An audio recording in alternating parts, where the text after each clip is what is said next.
Hi! Today I would like to show you how you can transfer files from Samsung Galaxy A52s 5G to an Android device. First of all, access Play Store on both of them. Tap on the search bar and type Send Anywhere.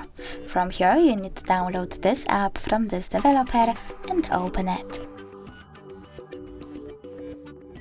Now choose I accept, confirm continue and allow.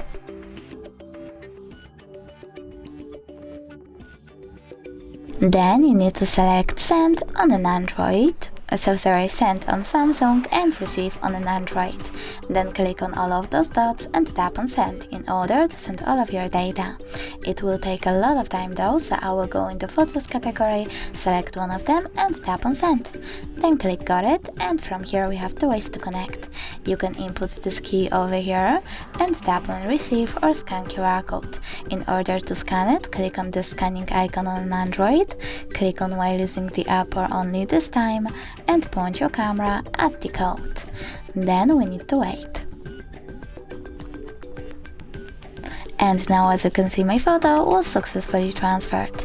If you wish to check it out for sure, you can always go into some kind of Files app, for example. Go into, in my case, Images, and tap on Send Anywhere album. Thanks so much for watching. If you enjoyed this video, leave a like, comment, and don't forget to subscribe. Bye!